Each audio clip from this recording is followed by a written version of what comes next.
Selamat pagi Bapak Ibu dan Saudaraku yang sekasihi dalam Tuhan Yesus Kristus. Kita akan merenungkan firman Tuhan pada pagi hari ini yang berjudul "Di manakah cinta yang sejati kutemukan?". Firman Tuhan yang menjadi dasar kita merenungkan tema ini terambil dari Yohanes pasal 15 ayatnya yang ke-13.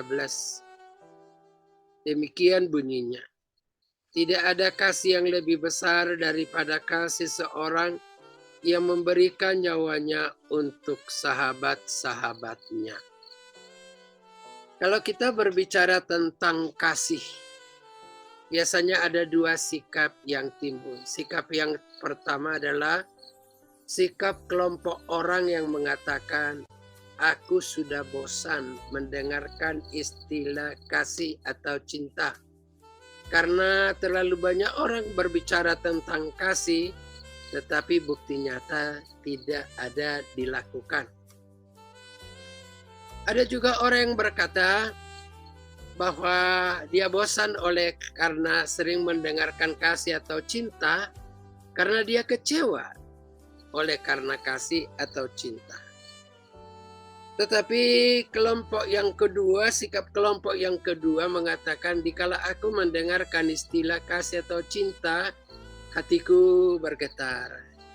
Karena aku merindukan yang namanya kasih atau cinta. Dan kalau kita berbicara tentang kasih, tentu kita bertanya, kasih atau cinta yang bagaimanakah yang kita rindukan di dalam hidup ini? Tentu setiap orang mengatakan cinta yang kurindukan atau kasih yang kurindukan adalah kasih yang sejati, cinta yang sejati. Lalu kita bertanya, di manakah kita temukan kasih yang sejati?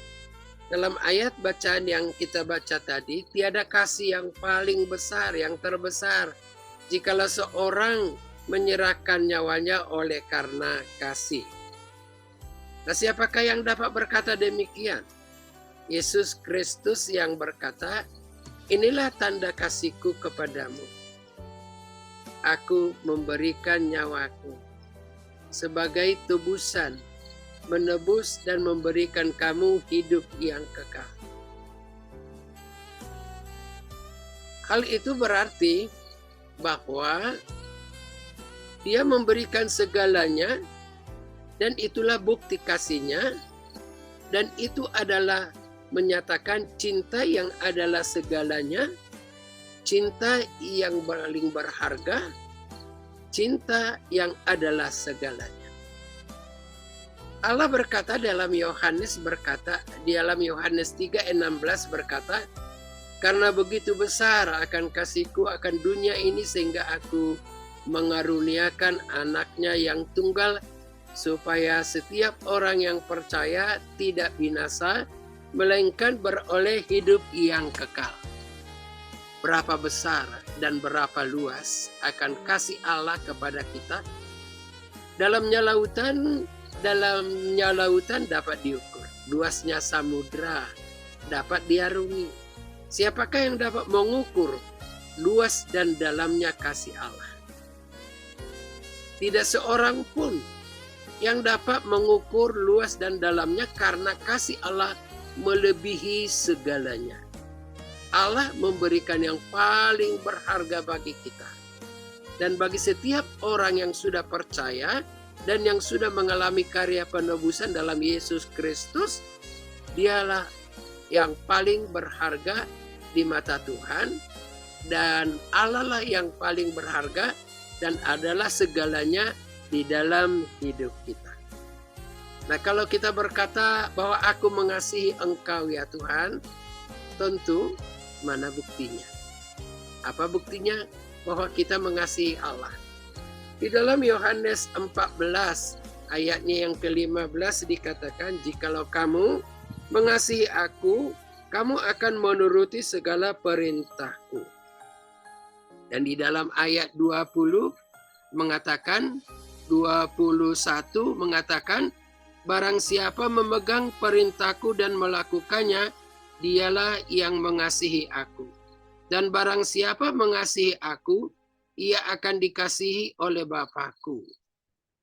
Berarti, tanda bukti bahwa kita mengasihi Tuhan adalah menaati perintahnya, melakukan kehendaknya. Kita akan bernyanyi, menyenangkanmu, senangkanmu, hanya itu kerinduanku. Mengapa kita melakukan kehendak atau perintah Tuhan? Kita ingin menyenangkan hati Tuhan. Kita menaati Tuhan oleh karena kasih atau cinta. Dan ketaatan melakukan sesuatu oleh karena cinta atau kasih, tentu itu tidak sesuatu yang menjadi beban atau dilakukan secara terpaksa. Tetapi kita melakukannya dengan sukacita, kita melakukannya dengan sukarela, dan itu menyenangkan bagi kita. Maka kalau orang yang sudah mengatakan dirinya percaya kepada Allah, tapi tidak melakukan kehendaknya atau melakukan kehendaknya oleh karena keterpaksaan, tentu itu bukan cinta yang sejati. Jikalau Allah sudah memberikan yang paling berharga bagi kita, tentu kita juga memberikan yang paling berharga kepada Tuhan, yaitu hidup kita. Mengasihi Tuhan dan melakukan kehendaknya, itulah yang paling menyenangkan bagi kita. Tuhan memberkati. Amin.